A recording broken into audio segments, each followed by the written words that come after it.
कोशिका का अध्ययन क्या कहलाता है? साइटोलॉजी कहलाता है। कोशिका का अध्ययन साइटोलॉजी कहलाता है। सर्वप्रथम कोशिका की खोज किसने किया था? सर्वप्रथम कोशिका की खोज किसने किया था? तो रॉबर्ट हुक ने किया था, जो मृत कोशिका थी यानी मरी हुई कोशिका थी। Robert Hooke. अब याद करने का तरीका समझ लो। अगर आपके शरीर में कहीं भी कोशिका मर जाती है तो उसे किससे निकालोगे आप? हुक से निकालोगे। उसे हुक से पकड़ के निकाल लोगे। तो दोस्त आप इसे याद रखना, रॉबर्ट हुक ने मृत कोशिका की खोज की थी। आपके पेपर में ऐसे पूछेगा कि कोशिका की खोज किसने की थी? तो रॉबर्ट हुक ने किया था। तो दोस्त आइए हम चलते हैं अगले क्वेश्चन पे। अगर जीवित कोशिका की बात करें, जीवित कोशिका की खोज किसने किया था? एंटोनी वॉन ल्यूमेनहॉक ने किया था। एंटोनी वॉन ल्यूमेनहॉक ने जीवित कोशिका की खोज की थी। हमारे साथ बोलिए एक बार, एंटोनी वॉन ल्यूमेनहॉक याद कर लो, बस याद रहेगा, आपको पेपर में टिक हो जाएगा।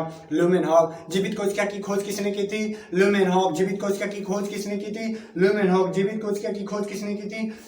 ल्यूमेनहॉक। सबसे छोटी कोशिका किसे कहते हैं? माइकोप्लाज्मा को कहते हैं। सबसे छोटी कोशिका किसे कहते हैं? विश्व में सबसे छोटी कोशिका किसे कहते हैं? माइकोप्लाज्मा को कहते हैं। विश्व में सबसे छोटी कोशिका किसे कहते हैं? माइकोप्लाज्मा को कहते हैं। किसे दोस्त? माइकोप्लाज्मा को कहते हैं। अब आ जाइए, सबसे बड़ी कोशिका कौन सी होती है? पूरे विश्व में सबसे बड़ी कोशिका कौन सी होती है? तो शुतुरमुर्ग का अंडा होता है दोस्त, शुतुरमुर्ग का। अब हम मनुष्य के बारे में देख लें, यानी हम इंसानों के बारे में देख लें कि सबसे छोटी कोशिका कौन सी होती है और सबसे बड़ी कोशिका कौन सी होती है। तो मनुष्य में सबसे बड़ी कोशिका होती है महिलाओं के अंदर जो ओवम होता है, यानी महिलाओं का अंडा जो होता है, वो सबसे बड़ी कोशिका कहलाती है। और सबसे छोटी कोशिका कौन सी होती है दोस्त? सबसे छोटी कोशिका पुरुषों के स्पर्म को कहते हैं सबसे छोटी कोशिका। तो आपको कोशिकाओं के बारे में पता चल गया होगा बिल्कुल। मानव में सबसे लंबी कोशिका कहाँ पाई जाती है? मानव में सबसे लंबी कोशिका कहाँ पाई जाती है? तंत्रिका तंत्र यानी ब्रेन में सबसे लंबी कोशिका पाई जाती है। तो दोस्त ये भी याद रखना। कोशिका के अंग के बारे में हम बात कर लें, जीवद्रव्य यानी प्रोटोप्लाज्म, इसकी खोज किसने किया था? जीवद्रव्य का खोज किसने किया था? पुरकिंजे ने किया था। जीवन का आधार, जीवद्रव्य को जीवन का आधार कहा जाता है। जीवद्रव्य की खोज किसने किया था? तो पुरकिंजे ने किया था। कोशिका भित्ति किसकी बनी होती है? अगर आपके क्वेश्चन में पूछ लिया जाए कि कोशिका भित्ति किसकी बनी होती है, तो सेलुलोज की बनी होती है दोस्त। सेलुलोज की कोशिका भित्ति किसकी बनी होती है? सेलुलोज की बनी होती है दोस्त। अब चलिए हम अपने अगले क्वेश्चन पे बढ़ते हैं। हमारा अगला क्वेश्चन है, कवक कोशिका भित्ति किससे बनी होती है? जो कवक की कोशिका भित्ति होती है वो किससे बनी होती है?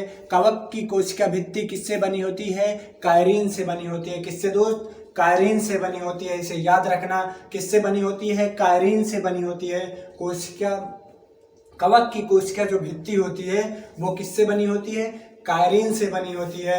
आप लोगों को याद हो रहा होगा, क्योंकि एक ही चीज को जब बार बार आप रिपीट करके पढ़ेंगे और तेज तेज पढ़ेंगे तो ये आपके दिमाग में फिट हो जाता है। दिमाग किसी चीज को याद नहीं करता है। बचपन से आप बहुत सारी ऐसी चीज हैं जिसे आपने कभी याद नहीं किया होगा, बस सुन लिया होगा, आपको याद रहा होगा। जैसे हम बोलना चालना, मम्मी पापा बाबा दादा दादी कहना कहाँ से सीखे हैं? ना लिखे हैं ना पढ़े हैं, केवल सुन सुन के। तो दोस्त आप जितनी बार सुनोगे उतना याद होगा। इसे आप हमेशा याद रखना कि आप जितनी बार किसी चीज को सुनते हो वो आपके दिमाग वो बैठा लेता है अपने अंदर। तो आइए हम अपने अगले क्वेश्चन पे बढ़ते हैं। तो हमारा क्वेश्चन है, कोशिका झिल्ली यह किस में पाया जाता है? कोशिका झिल्ली यह जंतु एवं पादपों दोनों में पाया जाता है। कोशिका झिल्ली जंतु एवं पादपों दोनों में पाया जाता है कोशिका झिल्ली। चलिए दोस्त हम बढ़ते हैं अपने अगले क्वेश्चन पे। हमारा अगला क्वेश्चन है, कोशिका के किस भाग में कोशिका के सभी अवयव शामिल होते हैं? कोशिका के किस भाग में कोशिका के सभी अवयव शामिल होते हैं? कोशिका झिल्ली में शामिल होते हैं। कोशिका झिल्ली कैसे बनी होती है? कोशिका झिल्ली कैसे बनी होती है? अगर आपके पेपर में आ गया कोशिका झिल्ली कैसे बनी होती है, तो यह अर्धपारगम में होती है। कोशिका झिल्ली कैसी होती है? अर्धपारगम में होती है। कोशिका झिल्ली कैसी होती है? अर्धपारगम में होती है।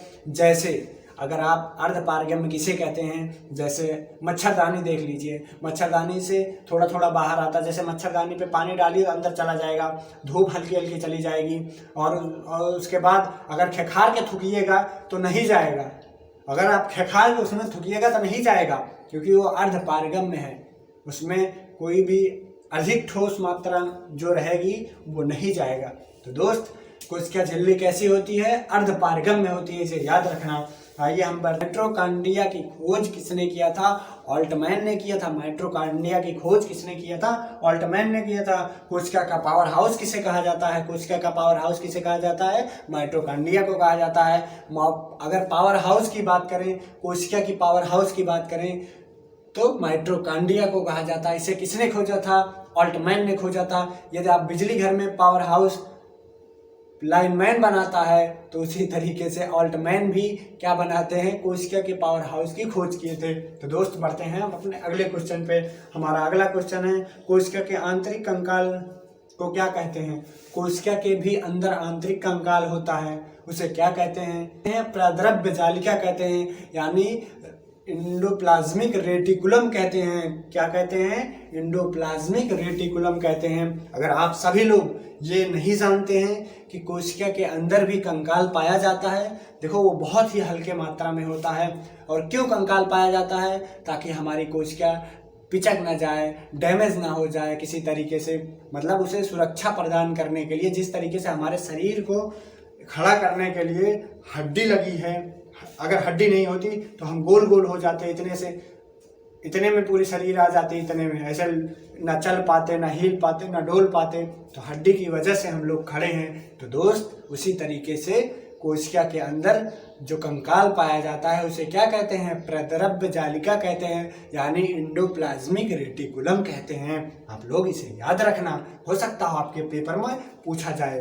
तो दोस्त आइए हम बढ़ते हैं अपने अगले क्वेश्चन पे। केंद्रक के अंदर का सबसे छोटा भाग, केंद्रक के अंदर का सबसे छोटा भाग कौन सा होता है, राइबोसोम होता है दोस्त। कौन सा होता है, राइबोसोम होता है। कौन सा होता है दोस्त, राइबोसोम होता है। प्रोटीन का निर्माण कौन करता है दोस्त, प्रोटीन का निर्माण कौन करता है, राइबोसोम करता है। प्रोटीन का निर्माण राइबोसोम करता है दोस्त, इसे याद रखने।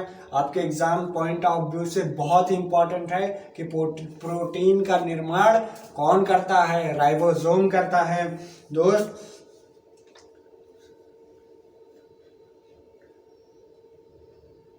गोल्जी बॉडी, अब गोल्जी बॉडी क्या होती है, गोल्जी बॉडी की पहले सुन लो। गोल्जी बॉडी की मतलब गोल्जी बॉडी का खोज किसने किया था, कैमिलो गोल्जी ने किया था। गोल्जी बॉडी की कोशिका के अंदर परिवहन करने का कार्य कौन करता है, गोल्जी बॉडी करता है। अब गोल्जी बॉडी जैसे एक स्थान से दूसरे स्थान तक ले जाने का काम कौन करता है, ट्रेन, रेलगाड़ी और हवाई जहाज, कुछ भी मान लो, तो आपको एक स्थान से दूसरे स्थान पे ले जाने का काम करता है कौन, ट्रेन, रेलगाड़ी, ये सब। उसके बाद कोशिका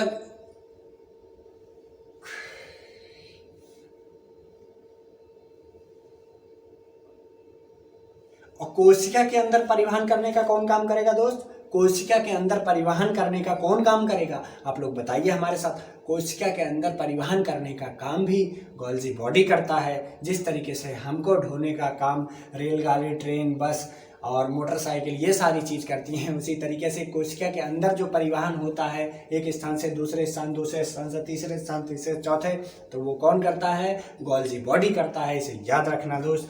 हो सकता हो आपको क्वेश्चन थोड़ा अटपटे लग रहे हो, मुझे पहली बार देख रहे हो, नहीं समझ में आ रहा हो, लेकिन दोस्त आप कोशिश करिएगा, बहुत अच्छे से समझा रहे हैं। एक एक क्वेश्चन आपके पेपर से बहुत इंपॉर्टेंट है, तो आप लोग बने रहिएगा दोस्त, भागना मत दोस्त। पढ़ाई से डरोगे तो हमेशा डरते रहोगे, इसीलिए पढ़ाई एक ऐसी चीज है, कहा गया है कि शिक्षा वह शेरनी का दूध है जो इसे जितना पीता है उतना दहाड़ता है। तो दोस्त चलिए हम बढ़ते हैं अपने अगले क्वेश्चन पे। हमारा अगला क्वेश्चन है सेंट्रोसोम की खोज किसने किया था, वेवोरी ने किया था। सेंट्रोसोम की खोज किसने किया था, वोवेरी ने किया था। सेंट्रोसोम की खोज किसने किया था, वोवेरी ने किया था। अब सेंट्रोसोम है क्या, इसे भी समझ लेते हैं। सेंट्रोसोम का प्रमुख कार्य है पुनर्निर्माण करना। सेंट्रोसोम का प्रमुख कार्य है कि पुनर्निर्माण करना। और किसका पुनर्निर्माण करती है? ये सेल का पुनर्निर्माण करती है। और सबसे ज्यादा सेल का पुनर्निर्माण किसमें होता है? विच्छी में छिपकली में होता है। किसमें होता है दोस्त? छिपकली में होता है, चूहे में होता है, लीवर में होता है। क्योंकि जब एक बार आप छिपकली के पूंछ को काट दोगे तो 10 दिन बाद वो नई पूंछ तैयार हो जाती है। तो वो क्यों होती है? उनके अंदर सेंट्रोसोम सबसे ज्यादा पाया जाता है। क्या पाया जाता है दोस्त? सेंट्रोसोम सबसे ज्यादा पाया जाता है। और चूहे की पूंछ काट दो, 10 दिन बाद नई पूंछ निकाल के चलने लगेगा, अरे अभी तो यार 10 दिन पहले मैंने इसकी पूंछ काटी थी, फिर एक नई पूंछ तैयार करके कैसे आ गया? तो हाँ दोस्त, बच्चों के भी अंदर सेंट्रोसोम अधिक पाया जाता है।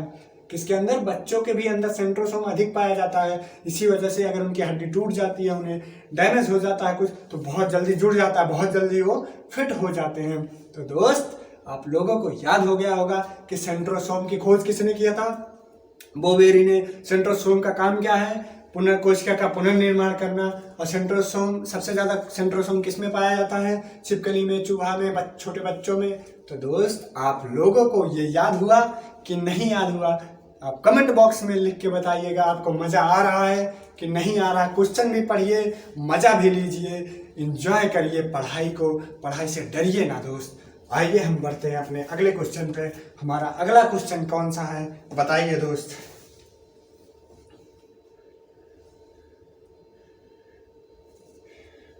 बैकुलस क्या होता है? दोस्त, बैकुलस क्या होता है यानी रसधानी क्या होती है, इसके बारे में आप लोग बताइए।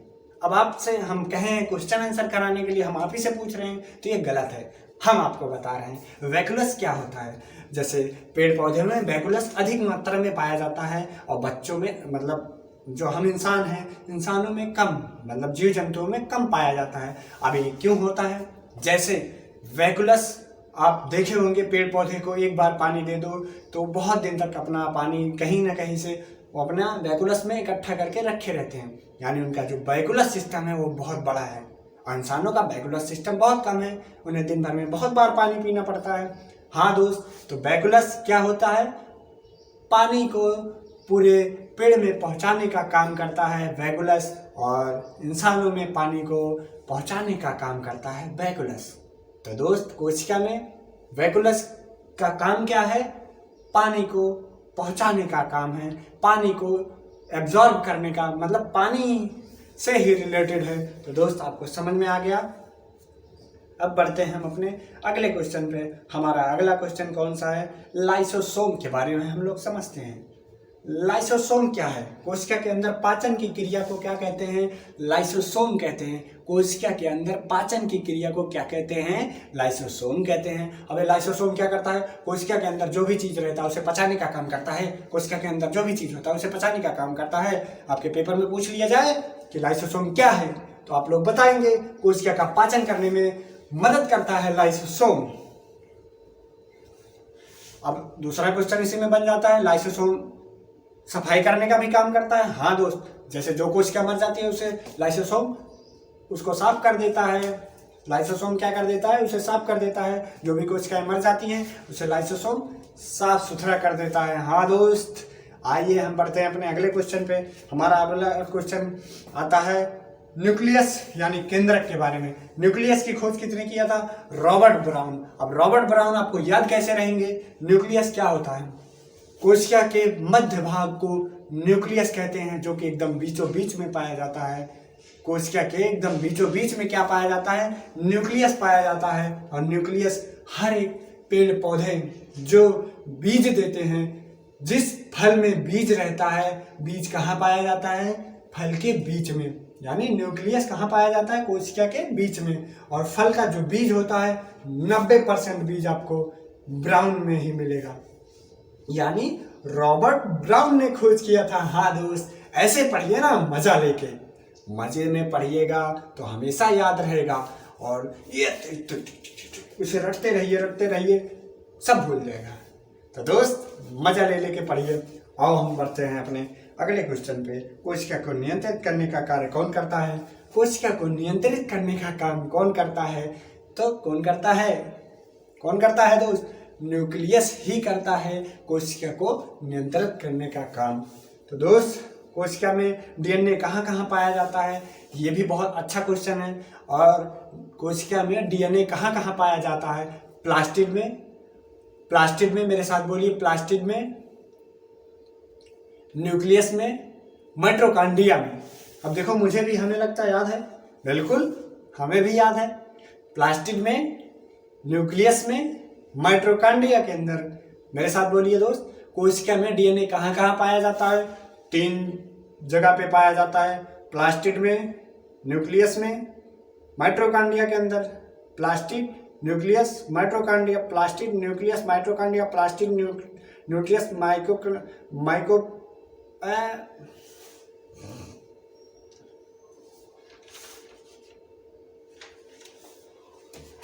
तो दोस्त, आप सभी लोग ने इसका रिवीजन बहुत अच्छे से कर लिया होगा। हम गारंटी के साथ कहते हैं दोस्त, मजा ले लेकर भरे पढ़ाया हो। आप लोगों को अच्छा लगा होगा मेरा वीडियो, क्योंकि आप सभी लोग ने मन से, अगर जो भी वीडियो चली होगी 15-20 मिनट का अगर वीडियो रुक के देखे होंगे तो आपको पढ़ने में मजा आया होगा, क्वेश्चन तैयार करने में बहुत मजा आया होगा।